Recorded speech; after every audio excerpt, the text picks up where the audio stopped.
Hello everyone, welcome back to the part 2 of natural fission reactors. In this part, we shall compare artificial reactors with natural reactors. We shall see what were the geologic conditions at Oklo that made it possible for the formation of a natural reactor.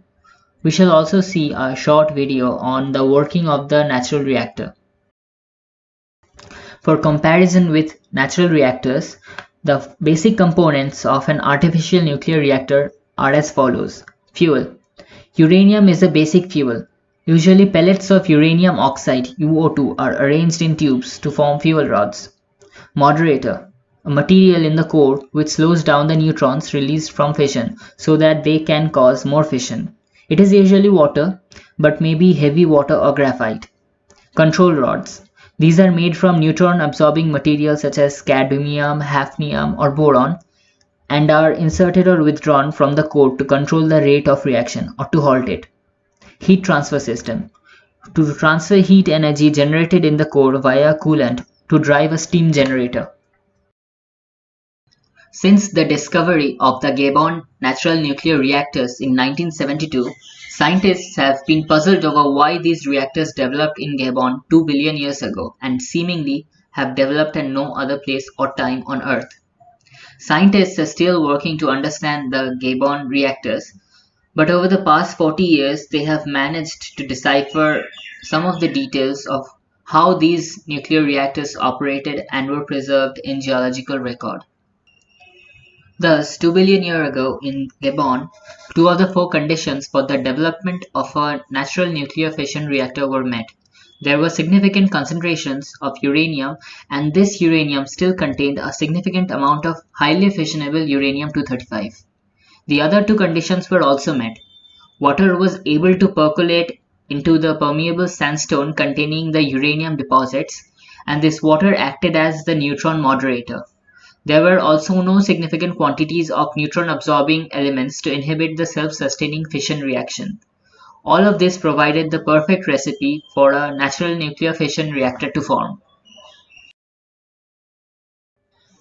We see at Oklo the uranium ore deposit occurs between sandstone layers. The lower sandstone is underlain by granite, forming an impermeable layer under highly permeable sandstone beds. Reactor zones occur in patches in the uranium deposit. These zones have concentrated fissionable uranium-235 atoms. During dry conditions, radioactive decay produces fast-moving neutrons, which does not lead to chain reaction. When groundwater is present, it acts as moderator, slowing down the neutrons produced. This leads to chain reaction. This chain nuclear fission leads to production of a huge amount of energy. This energy heats up the water and the water starts to evaporate. Soon the whole groundwater evaporates out and dry conditions are restored, and the neutrons travel fast again, leading to no chain reaction. This cycle continues. The Gabon natural nuclear reactors operated for several 100,000 years. The reactors likely switched on and off at regular intervals. The nuclear fission began moderated by water and continued until all available water boiled away as a result of nuclear heat. The reactions could not begin again until new water infiltrated the reactor.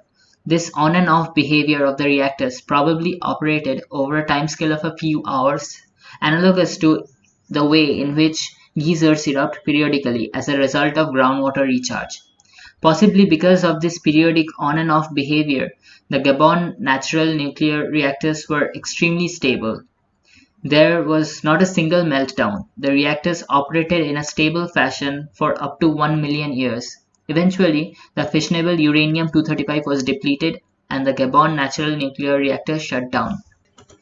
Studies of xenon isotope by Alex P. Mashik reveals that the Oklo reactor has switched on for 30 minutes and off for at least 2.5 hours. This pattern is not unlike what one sees in some geysers, which slowly heat up, boil off their supply of groundwater in a spectacular display, refill, and repeat the cycle day in and day out, year after year.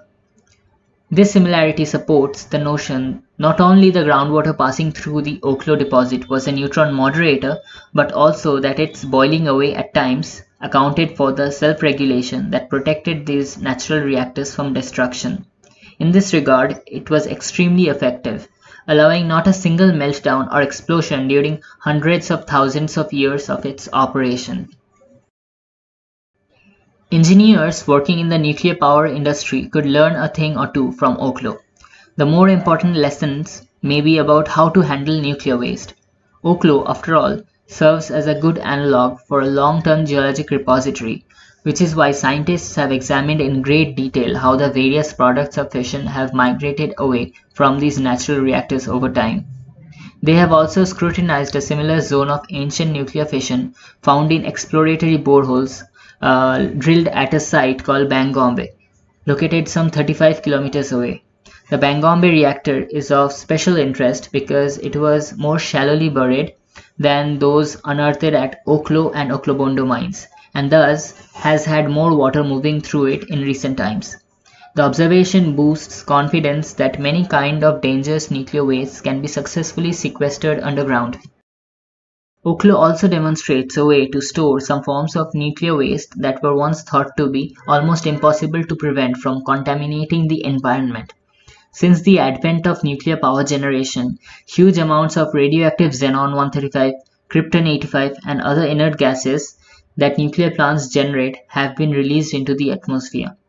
Nature's fission reactors suggest the possibility of locking those waste products away in aluminum phosphate minerals, which have a unique ability to capture and retain such gases for billions of years.